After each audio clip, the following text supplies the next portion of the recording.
አሜሪካ የቬንዙዌላን ነዳጅ ወረሰች። የሩሲያንም ነዳጅ መርከብ ማረከች። US forces securing a Russia-flagged tanker linked to Venezuela. The ship is currently sailing between Iceland and Scotland, with Moscow saying it's monitoring the situation with concern. ቬንዙዌላ ከ304 ቢሊዮን በርሜል በላይ የነዳጅ ክምችት በመያዝ ከዓለማችን የሚወዳደራት ሀገር የለም። አረብ ሀገራት እንኳን እሷን አይወዳደሩ። ቬንዙዌላ እንደ አረቦች በአሜሪካ እጅ ገብቼ ነዳጅ አይዘረፍም ብላ ለዓመታት ራሷን ስትከላከል ቆይታለች። የአሜሪካን የነዳጅ ኩባንያዎች ጠራርጋ ካስወጣች ብዙ ዓመታትን አስቆጥራለች። አሜሪካ በቬንዙዌላ ቂም ከያዘች ብዙ ዓመታትን አስቆጥራለች። ቬንዙዌላም ከአሜሪካ ራሷን ለማዳን ብዙ ሴራዎችን ስታከሽፍ ቆይታለች። ቬንዙዌላ በነዳጅ ማውጫ አካባቢዎች አሜሪካውያን ሰላዮች ወታደሮችን ያዝኩኝ፣ አሰርኩኝ የሚል ዜና ብዙ ጊዜ የምታሰማው ነበር። ሆኖም ግን ቬንዙዌላ የማታ ማታ እጅ ሰጥታለች። በትራምፕ ዘመን እጅ ሰጥታለች። አሜሪካ ለዘመናት ስትቋምጥለት፣ ለዘመናት በእግር በፈረስ ስትፈልገው የነበረውን ነዳጅ በእጇ አስገብታለች። የቬንዙዌላ ወዳጅ የሆኑት እነ ቻይና፣ እነ ሩሲያ፣ እነ ኢራን ቬንዙዌላን ከጥቃት ወይም ከድንገተኛ ወረራ አላዳኗትም።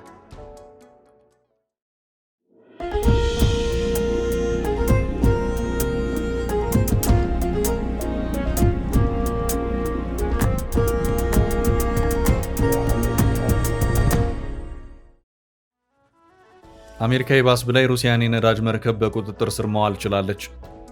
US forces boarded the Russian-flagged vessel as it traveled through the waters between Iceland and Scotland. ሩሲያ እሳት ጎርሳ እሳት ለብሳ አሜሪካን አውግዛለች። ትራምፕ ግን በቬንዙዌላ ነዳጅ ቀልድ የለም እያሉ ነው።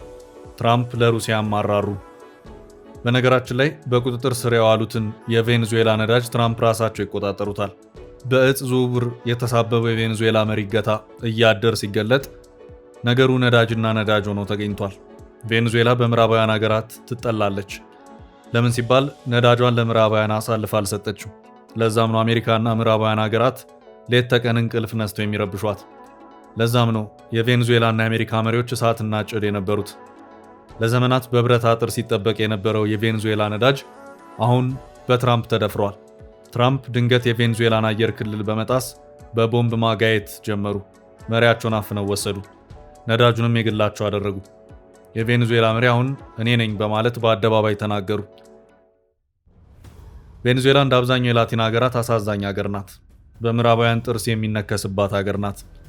ቬንዙዌላ ማለት ፈጣሪ በሰጣት የነዳጅ ዘይት እንዳትበለጽግ በተለያዩ ሴራዎችና ማዕቀቦች በአሜሪካ መሪዎች ስትከለከል ኖራ በአሜሪካው ፕሬዝዳንት አድፍጦ መቺነት ነዳጇን የተነጠቀች አሳዛኝ ሀገር ሆናለች።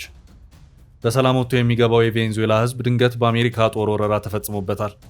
የቬንዙዌላ ሕዝብ ነዳጅ ስላለው ብቻ በጠራራ ፀሐይ በጉልበተኛው የትራምፕ የጦር አውሮፕላኖች ከተሞቹ እንዲፈራረሱበት ተፈርዶበታል።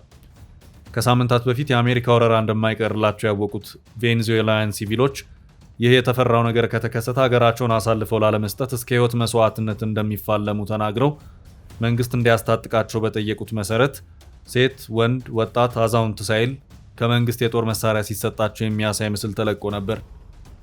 ነገር ግን አሜሪካ በአየር የበላይነት ማግኘት ብትችል እንኳን ወታደሮቿን ልካ ሀገሪቱን መቆጣጠር ከባድ የህይወት ዋጋ ያስከፍላታል።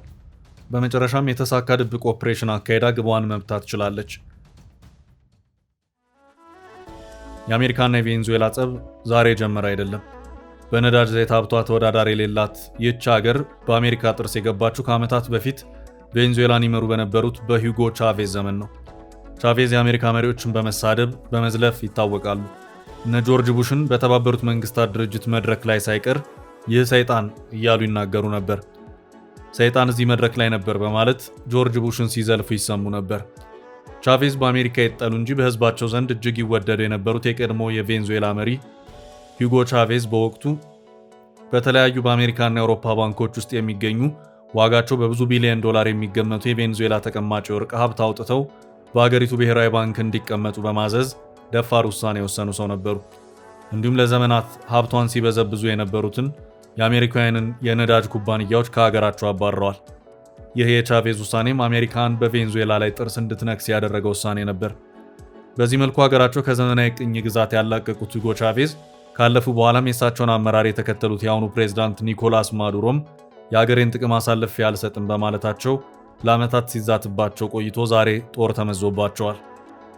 በቬንዙዌላ ዋና ከተማ ካራካስ እና በተለያዩ የሀገሪቱ ወታደራዊ ስፍራዎች ላይ ከ20 የአየር ኃይል ጦር መንደር የተነሱ 150 ጀቶችን በማሰማራት ፕሬዝዳንቱን ከነባለቤታቸው የያዘችው አሜሪካ ፕሬዝዳንቱን በሕገ ወጥ የእጽና መሳሪያ ዝውውር ስትወነጅል ከርማለች። ከወራት በፊት ፕሬዝዳንት ማዱሮን ለማሰር ፍንጭ ለሚሰጡ አካላት $50 ሚሊዮን ጉርሻ እንደምትሰጥ አሳውቃ የነበረችው አሜሪካ ከሳምንት በፊት ደግሞ ከቬንዙዌላ ነዳጅ ጭነው የተነሱ መርከቦችን አስቁማም ነበር። በመጨረሻም ፕሬዝዳንት ማዱሮን ወደ ዋሽንግተን እጅ ከፍንጅ ይዛ ፍርድ ቤት ገትራቸዋለች። 10 ዓመታት ያስቆጠረ የቬንዙዌላ አማካሪ በችግር የተተበተበ ግንኙነት ጫፍ ደርሶ የፈነዳው ፕሬዝዳንት ትራምፕ ከአንድ ተርም እፎይታ በኋላ ለሁለተኛ ተርም ፕሬዝዳንትነት ተመርጠው ከ2025 ጀምሮ ነጩን ቤተ መንግስት ከተረከቡ በኋላ ነበር። ላለፉት ወራት ሲጦዝ የከረመው የሀገሮቹ ውጥረት የተባባሰው አሜሪካ በምስራቅ ፓሲፊክ እና በካሪቢያን ህገወጥ የዝውውር ላይ ተሰማርተዋል የምትላቸው መርከቦች መምታት ስትጀምር ነበር። በተጠናከረ መንገድ የተደራጀውንና በእጽ ሽብር የተሰማራውን የወንጀል መረብ መበጣጠስ አለብን ብላ የተነሳቸው አሜሪካ ወንጀሉ በቬንዙዌላ መንግስት ይመራል ስትልም ከርማለች። አሜሪካ አምና የተደራጀና በመንግስት የሚደገፍ የእጽ አዘዋሪ ቡድን ብላ ከዘረዘረቻቸው ድርጅቶች ውስጥም በቬንዙዌላ ከፍተኛ ጀነራሎች የሚመራውንና ማዱሮ በስውር ይመሩታል የምትለውን ካርቴል ኦፍ ዘ ሰንስ አካታለች። ነዳጇን በአደባባይ የተዘረፈችው ቬንዙዌላ በዓለም ቀዳሚ የነዳጅ ክምችት ያላት ሀገር ነች። ዓለም አቀፍ የነዳጅ ኤጀንሲ እንደሚለው በህዳር 2025 የቬንዙዌላ የቀን ምርት 860,000 በርሜል እንደሚጠጋ አስታውቋል። የነዳጅ ክምችቷም 303.2 ቢሊዮን በርሜል ነው። ትራምፕም ማዱሮ በቁጥጥር ስር በዋሉ በሰዓታት ልዩነት ውስጥ አሜሪካ ከቬንዙዌላ ምድር ተዝቆ የማያልቅ ሀብት ልታወጣ እንደምትችል ተናግረዋል። በዓለም በየትኛውም ሀገር ካሉ የነዳጅ ኩባንያዎች የበለጠ የነዳጅ ኩባንያ በስፍራው እንደሚኖር፣ የወደቀውን መሰረተ ልማት እንደሚያጠናክሩና የነዳጅ መሰረተ ልማቶችን በማጠናከር ለሀገሪቱና ለራሳቸው ሀገር ገቢ ማመንጨት እንደሚጀምሩም ገልጸዋል። ትራምፕ እንደዛቱት አልቀረም። የአሜሪካው ፕሬዝዳንት ዶናልድ ትራምፕ ቬንዙዌላ እስከ 50 ሚሊዮን በርሜል የሚደርስ ነዳጅ ለአሜሪካ ታስረክባለች አሉ። ትራምፕ በማህበራዊ ሚዲያ ገጻቸው ላይ ባሰፈሩ ጽሑፍ ነዳጁ በገበያ ዋጋ እንደሚሸጥና ከሽያጩ የሚገኘውንም ገንዘብ ራሳቸው እንደሚቆጣጠሩ ተናግረዋል። ከነዳጁ የሚገኘው ገቢ ለቬንዙዌላና ለአሜሪካ ሕዝብ ጥቅም እንደሚውልም አክለዋል። ትራምፕ ይህንን ያሉት አንድ ዓመት ከመንፈቅ በሚሆን ጊዜ ውስጥ የአሜሪካ ነዳጅ ኢንዱስትሪ ቬንዙዌላ ውስጥ ስራ እንደሚጀምር ከገለጹ በኋላ ነበር። አሜሪካ ኩባንያዎች በቬንዙዌላ በሚኖራቸው እንቅስቃሴ ለሀገሪቱ ከፍተኛ ኢንቨስትመንት ፍሰት ያገኛሉ ብለዋል። ቢቢሲ ያነጋገራቸው ተንታኞች የቬንዙዌላን የነዳጅ ምርት ከዚህ ቀደም ወደ ነበረው ለመመለስ በ10 ቢሊዮን የሚቆጠር ዶላር እና ምናልባትም 10 ዓመታትን ሊወስድ እንደሚችል አስረድተዋል። ትራምፕ ማክሰኞ ዕለት በትሩዝ ሶሻል በተሰኘው የማህበራዊ ሚዲያ ገጻቸው ላይ ባጋሩት ልጥፍ የቬንዙዌላ የሽግግር ባለስልጣን ከ30 እስከ 50 ሚሊዮን በርሜል የሚደርስ ጥራት ያለውና ማዕቀብ የተጣለበት ነዳጅ ለአሜሪካ እንደሚያስረክቡ ሳበስር ደስታ ይሰማኛል ብለዋል።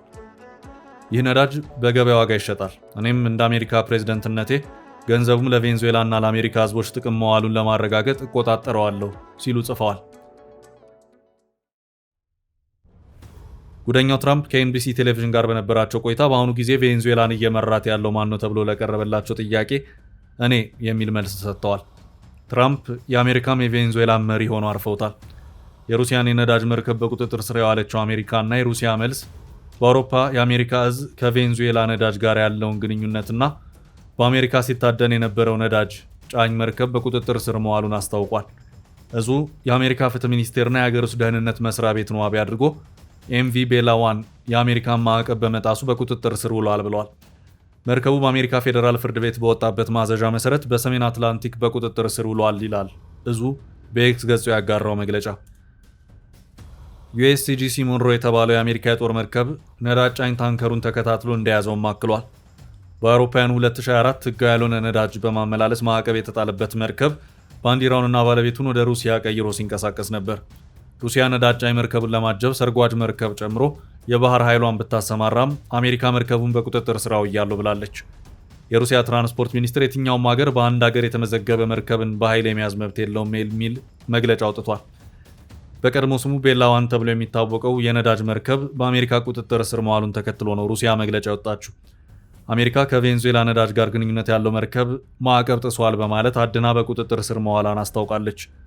ማሪኔራ ተብሎ የሚጠራው መርከብ ከቅርብ ጊዜ ወዲህ በሩሲያ ባንዲራ ሲንቀሳቀስ የቆየ ሲሆን ሞስኮ መርከቡን ለማጀብ የባህር ኃይሏን አሰማርታ ነበር። የሩሲያ መግለጫ እንደሚጠቁመው በሞስኮ ሰዓት አቆጣጠር ከቀኑ 9 ሰዓት የአሜሪካ ኃይሎች መርከቧን በቁጥጥራቸው ስር ከዋሉ በኋላ ከመርከቡ ጋር የነበረው ግንኙነት ተቋርጧል ብሏል። ሚኒስቴሩ አክሎ እንደገለጸው ማሪኔራ ከአውሮፓውያኑ ታህሳስ ወር ጀምሮ በጊዜያዊ ፍቃድ በሩሲያ ባንዲራ ሲንቀሳቀስ ነበር። ይህን መርከብ በቁጥጥር ስር ለማዋል እንግሊዝ ለአሜሪካ እገዛ ማድረጓም ተገልጿል።